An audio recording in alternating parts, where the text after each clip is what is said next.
अस्सलाम वालेकुम क्लास, कैसे हैं आप सब लोग। आज हम लोग करने जा रहे हैं एक्सरसाइज 1.6 का क्वेश्चन नंबर 1। क्वेश्चन नंबर 1 में पहले पार्ट्स में हमने किया था मैट्रिक्स इन्वर्जन, लेकिन इसमें हम लोग क्या करेंगे, क्रैमर रूल। क्रैमर रूल पहले हम लोग समझ लेते हैं वो होता क्या है। उसमें भी हमने एक्स और वाई फाइंड आउट करना होता है, लेकिन एक्स और वाई को फाइंड आउट करने के लिए अलग अलग फार्मूलाज होते हैं। मतलब ए एक्स, जो हमारे पास जस्ट एक्स फाइंड करना है उसका फार्मूला होगा ए एक्सिस का डिटर्मिनेंट और ए के डिटर्मिनेंट को डिवाइड करना है।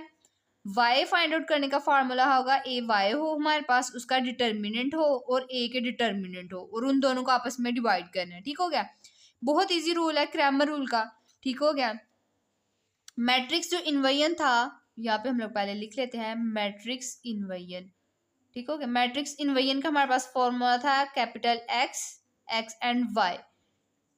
एक्स एंड वाई ही फाइंड आउट करना था, लेकिन उसमें हमारे पास दिया क्या हुआ था, ए का इनवर्स बी। मतलब ए जो था उसका इनवर्स लेना था, उसका आंसर जो था उसको मल्टीप्लाई कर देना था बी के साथ। जो हमारे पास लास्ट एक कॉलम आना था वो होना था एक्स और वाई की वैल्यूज। ठीक हो गया। लेकिन हमारे पास क्रैमर रूल में बहुत ईजी है कि एक्स वाई ही फाइंड आउट करना है, लेकिन उसमें ए एक्स के डिटर्मिनेंट और ए के डिटर्मिनेंट को आपस में डिवाइड करेंगे तो एक्स की वैल्यू आ जाएगी, और ए जो वाई फाइंड आउट करना था उसमें ए वाई के डिटर्मिनेंट और ए के डिटर्मिनेंट को डिवाइड करेंगे तो हमारे पास वाई की वैल्यूज आ जाएंगी। अब हम लोग देख लेते हैं क्वेश्चन नंबर 1 क्रैमर रूल का। जैसे कि उन्होंने पहले भी दी, दो हमारे पास हैं linear equations, 2y is equals to 4, 3x plus 2y is equals to 6। ठीक हो गया। अब इसमें से हम लोगों ने जैसे कि पहले किया था, हमारे पास दो मैट्रिसेस आते हैं यहाँ पे ए 2 3 माइनस 2 2, ये हमारे पास ए की वैल्यूज आ गई। मतलब कि हमने दोनों जो लीनियर इक्वेशंस है उनको लिखना है, लेकिन हमने किसके साथ लिखना है, विदाउट उन करैक्टर्स, मतलब उनकी जस्ट न्यूमेरिक वर्ड्स हमने लिखने हैं। जिस तरह दिए हुए उसी तरह लिख देने, तो वो हमारे पास सिंपल क्या हो जाएगा, एक मैट्रिक्स आ जाएगा। और दूसरा मैट्रिक्स हमारे पास क्या होता है, जो वैल्यू के बाहर वाली वैल्यू होती है, उसको हम लोग नाम दे देते हैं बी का। लेकिन यहाँ पे तो बी यूज ही नहीं होगा। ठीक हो गया। यहाँ पे बी कब यूज होगा, जब हमने ए एक्स फाइंड करना है। ठीक हो गया। पहले हम लोग डिटर्मिनेंट फाइंड कर लेते हैं, फिर हम लोग ए एक्स पे आते हैं। ए का डिटर्मिनेंट, सबसे पहले हम लोग करेंगे ए का डिटर्मिनेंट के साइंस लगाएंगे दोनों साइड्स पे, 2 3 माइनस 2 एंड 2। ठीक हो गया। और ए डिटर्मिनेंट, किसी भी चीज़ का डिटर्मिनेंट फाइंड करने का क्या फॉर्मूला होता है, क्रॉस मल्टीप्लीकेशन। मतलब 2 2 को मल्टीप्लाई कर देंगे, 3 को 2 के साथ मल्टीप्लाई कर देंगे, मतलब माइनस 2 के साथ, और बीच में साइन किसका आएगा, माइनस का। ये फॉर्मूले का माइनस होता है। अच्छा, 2 2 ज़ा 4 माइनस एज इट इज, 3 2 ज़ा 6, लेकिन किसके साथ, माइनस के साथ, क्योंकि ये 3 ने 2 के साथ मल्टीप्लाई है तो वो तो आ जाएगा 6। 3 ने 2 के साथ मल्टीप्लाई होगा तो वो जो आ जाएगा 6, लेकिन 3 के साथ प्लस है और 2 के साथ माइनस है, प्लस माइनस माइनस आ जाएगा। फिर 4 एज इट इज आएगा, माइनस, ये माइनस इस माइनस के साथ मल्टीप्लाई होगा तो वो क्या आ जाएगा, प्लस। 6 एज इट इज आ जाएगा। इन दोनों को प्लस करेंगे तो हमारे पास क्या आ गया, 10। अब हमारे पास ए डिटर्मिनेंट का आंसर आ गया है 10। ठीक हो गया, जो कि हमने एक्स में भी चाहिए था और वाई में भी चाहिए था। लेकिन अब ये जो ए एक्स है ये तो हमारे पास है ही नहीं। अब वो हम लोग किस तरह करेंगे कि ए एक्स फाइंड आउट किस तरह करेंगे कि ये जो वैल्यू थी मैट्रिक्स ए की 2 और 3, ये किसकी वैल्यूज थी, एक्स कैरेक्टर की। मतलब कि ये हमारे पास क्या है, एक्स, और ये हमारे पास किसकी वैल्यूज थी, वाई की, क्योंकि ये वाई कैरेक्टर्स की वैल्यूज थी। ठीक हो गया। अब हमने जब एक्स फाइंड आउट करना है, मतलब ए एक्स फाइंड आउट करना है, तो हमने इस एक्स की वैल्यूज की जगह कौन सी वैल्यूज लिख देनी है, ये जो हमारे पास बी की वैल्यूज है, मतलब 4 6, 2 3 नहीं लिखना, 4 6 लिखना है, और वाई हमने एज इट इज लिख देना है। ठीक हो गया। ये हमारे पास आ गई ए एक्स की मैट्रिक्स, जिसका हमने क्या फाइंड आउट करना है, डिटर्मिनेंट। फिर देख लें कि ये जो ए एक्स हमने फाइंड आउट किस तरह करना है, क्योंकि हमारे पास सिर्फ ए की वैल्यू थी। अब हमने ए एक्स फाइंड किस तरह किया था, क्वेश्चन में अगर लीनियर क्वेश्चंस में दिया जाए, जो हमें दो दी हुई है उन्होंने क्वेश्चन सॉल्व करने के लिए, कि उसमें जो फर्स्ट एंटिटी है वो किसकी है, एक्स का, और दूसरी लीनियर इक्वेशन में भी फर्स्ट एंटिटी किसका है, एक्स का, जिसको हमने एक कॉलम में लिखा था। मतलब जिस तरह लिखा गया था उसी तरह लिख दिया। मतलब 2 पहले था, 2 को ऊपर लिख दिया, पहली इक्वेशन जिस तरह थी उसको ऊपर उस तरह लिख दिया, नीचे वाली इक्वेशन जिस तरह थी उसको नीचे लिख दिया, थोड़ी सी स्पेस देके, तो आगे हमने उसको क्या बना दिया, एक मैट्रिक्स बना दिया। वैल्यू के जो बाहर वैल्यूज थी वो भी हमने एज इट इज उसी तरह लिखी, ऊपर 4 था, ऊपर 4 लिख दिया, नीचे 6 था, नीचे 6 लिख दिया। जब हमने ए एक्स फाइंड आउट करना है तो फिर हमने देखना था कि ये हमारे पास एक्स की वैल्यू थी, ये 2 और 3, ये 2 की तो 3 एक्स की वैल्यू थी। जब हमने ए एक्स फाइंड करना है तो हमने उस वैल्यूज की जगह हमने कौन सी वैल्यूज लिख देनी है जो हमारे पास बी की वैल्यूज है। मतलब 4 और 6 हमने लिखी एक्स की वैल्यूज की जगह, और जो दूसरी वैल्यूज थी वो हमने एज इट इज उसी तरह लिख दी। अब हमारे पास ये तो आ गया ए एक्स का मैट्रिक्स। अब हमने क्या चाहिए, हमें क्या था, डिटर्मिनेंट। अब हम लोग इजीली इस मैट्रिक्स का डिटर्मिनेंट ले सकते हैं। मतलब A X determinant is equals to 4 6 -2 + 2। ठीक हो गया। ये पीछे वाला दिखा देती हूँ मैं, मतलब कि 4 6 नजर आ रहा होगा, इस तरह आ जाएगा। मतलब 4 6 + 2 + 2 -2। ठीक हो गया। अब हम लोग कर लेते हैं डिटर्मिनेंट, ले लेते हैं इस वैल्यूज का। ए एक्स डिटर्मिनेंट का फार्मूला क्या होता है, क्रॉस मल्टीप्लीकेशन। ठीक हो गया, ये क्रॉस मल्टीप्लीकेशन 4 ने 2 के साथ मल्टीप्लाई होना है, माइनस जो है हमारे पास फार्मूले का आ जाएगा, इस 6 ने 2 के साथ मल्टीप्लाई हो जाना है -2 के साथ। ए एक्स आ जाएगा 4 2 ज़ा 8 -6 2 ज़ा 12, लेकिन किसके साथ है, ये माइनस के साथ, इसलिए हम लोग ने ब्रैकेट लगा दी। तो अगर हम लोग लिखते एक्स 8 -12 तो ये क्या था, मतलब कि माइनस 2 बार आ जाने थे, इसलिए हम लोग ने 8 माइनस ब्रैकेट के अंदर 12 -12 लिख दिया। ठीक हो गया। अब हम लोग आगे क्या करेंगे, 8 एज इट इज आ जाएगा, माइनस माइनस प्लस, ये 12 इस तरह लिख देंगे। ए एक्स हमारे पास ये आ जाएगा। अब हम लोग इस दोनों को प्लस करें तो हमारे पास क्या आ जाएगा, 20। ठीक हो गया। और एक्स फाइंड आउट करने के लिए हमें चाहिए था ए एक्स का डिटर्मिनेंट और ए का डिटर्मिनेंट, दोनों की वैल्यूज हमारे पास आ गई। अब हम लोग ये वाला फॉर्मूला लिख लेते हैं, X is equals to A X का डिटर्मिनेंट डिवाइड बाय ए का डिटर्मिनेंट। ए एक्स की वैल्यू हमारे पास क्या आई, 20, और ए डिटर्मिनेंट की हमारे पास क्या वैल्यू थी, 10। ठीक हो गया। ए डिटर्मिनेंट की वैल्यू थी हमारे पास 10। अब हम लोग ए एक्स की जगह क्या लिखेंगे, 20, और ए डिटर्मिनेंट की जगह क्या लिखेंगे, 10। अब इन दोनों को आपस में क्रॉस करेंगे तो हमारे पास क्या आ जाएगा, 10 2 ज़ा 20। एक्स की क्या वैल्यू है हमारे पास, 2। ठीक हो गया। अगर हम लोग इसी की चीज को, अगर तो हम लोग मैट्रिक्स इन्वर्जन का क्वेश्चन देखते तो उसमें भी हमारे पास एक्स की क्या वैल्यू आई थी, 2। ठीक हो गया।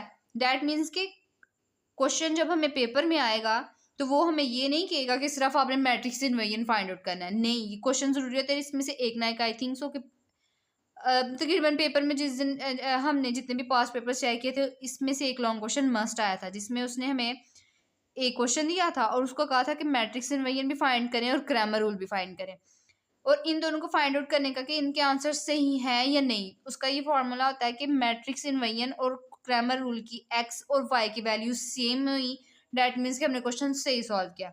अगर तो सेम नहीं हुई, डैट मीन्स कि हमने कहीं ना कहीं से गड़बड़ की है, और उस चीज़ को आप दोबारा से देख लेंगे कि आपको हमारा एक्स का क्वेश्चन गलत हुआ है तो कहाँ से गलत हुआ होगा, तो वो फिर इजीली फाइंड आउट हो सकता है।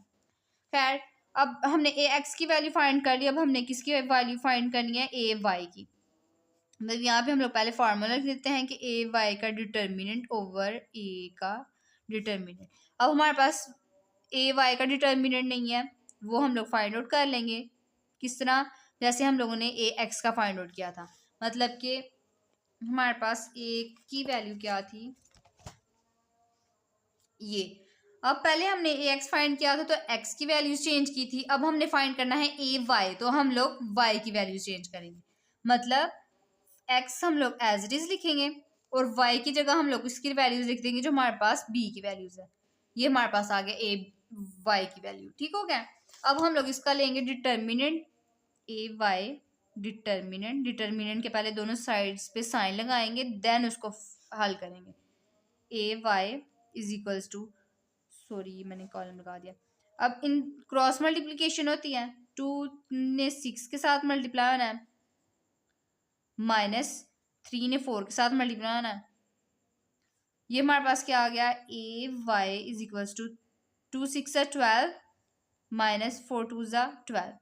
ये हमारे पास क्या आंसर आ गया ए वाई का, ए वाई के डिटर्मिनेंट का। ए वाई डिटर्मिनेंट हमारे पास आ गया 0। ठीक हो गया। अब हमारे पास y फाइंड आउट करना था, उसमें ए वाई की वैल्यू थी और ए डिटर्मिनेंट की वैल्यू थी। y हमारे पास क्या आ गया 0, डिटर्मिनेंट हमारे पास था ए का 10। अब हमने जब इन दोनों ने आपस में डिवाइड होना तो ये क्या आ जाएगा हमारे पास y की वैल्यू 0। ठीक हो गया। हमने y की भी वैल्यू फाइंड कर ली और हमने x की भी वैल्यू फाइंड कर ली। मतलब x हमारे पास है 2 के बराबर और y हमारे पास है 0 के बराबर। और क्रैमर रूल में जो आंसर्स आए हैं और इन मैट्रिक्स इन्वर्जन में भी सेम एज इट इज वही आंसर्स थे। ठीक हो गया। क्वेश्चन नंबर 1 हमारा सॉल्व हो गया। अब हम लोग देख लेते हैं क्रैमर रूल का क्वेश्चन नंबर 2। क्वेश्चन नंबर 2 में जो उसने 2 लीनियर इक्वेशंस दी हैं वो लिख लेते हैं पहले, और फिर हम लोग यहाँ पे क्रैमर रूल का फॉर्मूला भी लिख लेते हैं कि x को फाइंड करने के लिए ए एक्स डिटर्मिनेंट और a चाहिए डिटर्मिनेंट, और y के लिए हमें ए वाई का डिटर्मिनेंट चाहिए और a का डिटर्मिनेंट चाहिए। ठीक हो गया। यहाँ पे पहले हम लोग वैल्यूज लिख लेते हैं कि हमारे पास a की वैल्यूज कौन सी हैं, वो कौन सी हैं जो हमारे पास न्यूमेरिक वर्ड्स हैं। करैक्टर्स नहीं लिखने, सिर्फ न्यूमेरिक वर्ड्स लिखने। 2 ऊपर था, 6 नीचे था। ए वाई के साथ कुछ भी नहीं है, डैट मीन्स कि उसके पास क्या है 1, y 5, और हमारे पास यहाँ पे b की वैल्यू क्या आ गई 3 एंड 1। ठीक हो गया। a भी आ गया और हमारे पास b भी आ गया। अब हमने फाइंड दोनों में क्या चाहिए हमारे पास डिटर्मिनेंट। अब यहाँ भी हम लोग फाइंड क्या पहले कर लेते हैं a का डिटर्मिनेंट। पहले साइंस लगाएंगे दोनों साइड्स पे कि हम लोग इसका डिटर्मिनेंट लेने लगे हैं। क्रॉस मल्टीप्लिकेशन होती है अगर डिटर्मिनेंट में, 2 ने 5 के साथ मल्टीप्लाई होना है, साइन बीच में माइनस का आएगा जो कि फॉर्मूले का डिटर्मिनेंट के फॉर्मूले का साइन है। 6 ने मल्टीप्लाई होना है 1 के साथ। अब इनको मल्टीप्लाई कर लेते हैं। 5 2 ज़ा 10 माइनस 6 1 ज़ा 6। अब ये है हमारे पास प्लस 10 माइनस 6।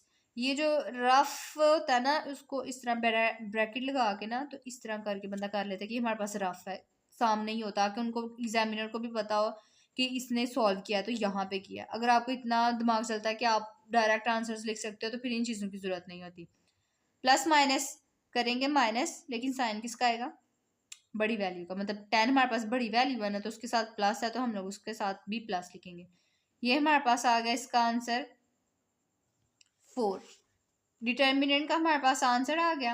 अब हमने फाइंड क्या करना है ए एक्स और ए वाई। पहले हम लोग ए एक्स का देख लेते हैं। पहले यहाँ पे हम लोग फार्मूला लिख लेते हैं कि हम लोग एक्स फाइंड आउट करने लगे हैं।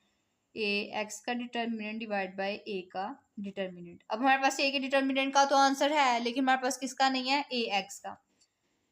ए एक्स लिखेंगे और ए एक्स हम लोग मैट्रिक्स बनाएंगे किस तरह, वो ये होगा एक्स, ये एक्स की वैल्यूज थी और ये वाई की। एक्स की वैल्यूज की जगह हम लोग बी की वैल्यूज लिख देंगे 3 1। वाई की वैल्यूज एज इट इज आ जाएंगी हमारे पास यहाँ पे। अब हमने इसका लेना क्या है डिटर्मिनेंट। डिटर्मिनेंट का साइन लगाएंगे दोनों साइड्स पे 1 5। डिटर्मिनेंट लेंगे तो हमारे पास क्या आ जाएगा 3 को 5 के साथ मल्टीप्लाई करेंगे माइनस 1 को 1 के साथ मल्टीप्लाई करेंगे। मतलब क्रॉस मल्टीप्लिकेशन तो यही होती है ना। ये जो वर्ड्स होते हैं ना ये आपने लेड पेंसिल के साथ लगाना है ताकि दोबारा रेज कर सकें। ए का डिटर्मिनेंट इज इक्वल्स टू, ये चीज़ें साथ साथ लेके चलने, ये ना हो कि यहाँ पे लिखा हो तो नीचे लिखा ही ना हो तो एग्जामिनर आपके नंबर काट लेगा। 3 5 ज़ा 15 माइनस 1 1 1 ज़ा 1 ही होगा। ए का डिटर्मिनेंट इज इक्वल्स टू 15 में से 1 निकालना हमारे पास क्या रह गया 14। ए एक्स है ये हमारे पास तो हमने ए क्यों लिखा है ये भी ध्यान रखना है। ठीक है ए एक्स लिखना है तो क्योंकि यहाँ पे हम लोग ए एक्स फाइंड कर रहे हैं तो हमने ए एक्स को साथ साथ लेके चलना है, जो कि मतलब कि ये ए एक्स फाइंड आउट कर रहे हैं, ए ये वाला एक्स नहीं फाइंड कर रहे। ठीक हो गया। ये इसके नीचे आ रहा है, इसको फिर इसी तरह ही लिखा जाएगा। ठीक हो गया। अब हमारे पास ए एक्स का भी डिटर्मिनेंट का आंसर आ गया और ए के डिटर्मिनेंट का भी आंसर आ गया। डैट मीन्स कि हम लोग एक्स फाइंड आउट कर सकते हैं। ए एक्स डिटर्मिनेंट ओवर ए का डिटर्मिनेंट। ए एक्स हमारे पास क्या था 14 और ए हमारे पास डिटर्मिनेंट का क्या था 4। अब इन 14 4 के टेबल में और 14 के टेबल में नहीं आता, लेकिन ये दोनों एक टेबल में आता है, वो कौन है 2 वाला। 2 7 ज़ा 14, 2 2 ज़ा 4, डैट मीन्स कि हमारे पास x की क्या वैल्यूज आई हैं, x इज इक्वल्स टू 7/2। यहाँ पे जब आप कहो ना कि आगे वाली पे क्या ही हमने पेज पे जाना है, तो हम लोग यहाँ पे ये वाला साइन लगा के ना, इक्वल का साइन, और आगे ये एरो का साइन लगा के, तो फिर हम लोग ये वाला आंसर लिख सकते हैं। ये तब होता है कि जब हमारे पास जो हम लोग क्वेश्चन सॉल्व कर रहे हैं उसके दरमियान में हमारे पास इक्वल का साइन हो। ठीक हो गया। फिर हम नेक्स्ट स्टेप अगर उसी जगह पे करना है तो फिर हम लोग ये इक्वल का साइन लगा के साथ एरो लगा के फिर आगे हम लोग उसका नेक्स्ट स्टेप कर सकते हैं। ठीक हो गया। अब हमारे पास एक्स की वैल्यूज आ गई। अब हम लोग देख लेते हैं वाई की वैल्यूज। वाई में हमने क्या फाइंड करना है, ए वाई का डिटर्मिनेंट और ए का डिटर्मिनेंट। ए का डिटर्मिनेंट तो हमारे पास आ गया हुआ है। अब हमने फाइंड किसका करना है, ए वाई का। वो ए वाई किस तरह फाइंड आउट होगा कि ये हमारे पास ए मैट्रिक्स है, ये एक्स की वैल्यूज हैं और ये वाई की। एक्स एज इट इज आएगा यहाँ पे हमारे पास, मतलब ए वाई फाइंड आउट कर रहे हैं, एक्स की जगह एक्स की वैल्यूज आ जाएंगी, क्योंकि यहाँ पे हम वाई फाइंड कर रहे हैं तो हम लोग वाई की जगह कौन सी वैल्यूज लिख देंगे, बी की वैल्यूज 3 और 1। ठीक हो गया। ये हमारे पास ए वाई भी आ गया। अब हम लोग इसका करना क्या है, डिटर्मिनेंट। तो डिटर्मिनेंट के दोनों साइड्स पे साइन लगा देंगे, 2 6 3 1 1। अब डिटर्मिनेंट हम लोग करते हैं किस तरह है, क्रॉस मल्टीप्लीकेशन, 2 1 ज़ा 2, सॉरी 2 1 मल्टीप्लाई करेंगे, माइनस साइन डिटर्मिनेंट का 6 multiply by 3। A Y determinant का आ जाएगा हमारे पास, यहाँ पे 2 1 ज़ा 2 आ जाएगा, 6 3 ज़ा 18, माइनस के साथ ही रहेगा ए वाई। 18 में से 2 निकाले हमारे पास क्या आ जाएगा, -16। ठीक हो गया। अब हमारे पास ए वाई को फाइंड आउट करने के लिए ए वाई डिटर्मिनेंट की भी वैल्यू आ गई और ए डिटर्मिनेंट हमने पहले फाइंड कर लिया था। अब यहाँ पे हम लोग लिखेंगे values y is equals to A Y determinant over A का डिटर्मिनेंट। ठीक हो गया। ए वाई इसी तरह आ जाएगा, ए वाई डिटर्मिनेंट हमारे पास क्या है -16 और ए डिटर्मिनेंट हमारे पास पीछे क्या आया था, ए 14। ठीक हो गया। ए डिटर्मिनेंट हमारे पास क्या आया था, सॉरी ये ए एक्स का डिटर्मिनेंट है, तो हमारे पास ए डिटर्मिनेंट का आंसर आया था 4 आ गया। अब यहाँ पे अगर देखा जाए तो 4 के टेबल में 16 आता है, वो कितनी ज़्यादा आता है 4, और साथ में हमारे पास माइनस है तो माइनस का साइन भी साथ ही जाएगा, y इज इक्वल्स टू -4। पीछे हमारे पास x की क्या वैल्यूज थी, 7/2 इज इक्वल्स टू 7/2, और y की वैल्यूज हमारे पास क्या थी, हमारे पास आ गई y की वैल्यू क्या आ गई हमारे पास -4। ठीक हो गई। हम लोग यहाँ पे -4 कर देते हैं। अब हमारे पास क्वेश्चन नंबर 2 भी कंप्लीट हो गया। उम्मीद है कि आपको क्वेश्चन नंबर 1 और क्वेश्चन नंबर 2 की अच्छी तरह समझ में आई। अगर नहीं आए तो फिर कमेंट सेक्शन में ज़रूर बताएं। इंशाल्लाह मैं ना छोटा सा क्लिप बना के दोबारा अपलोड कर दूंगी ताकि आपको इजीली समझ में आ जाए चीज़ें। अल्लाह हाफिज़।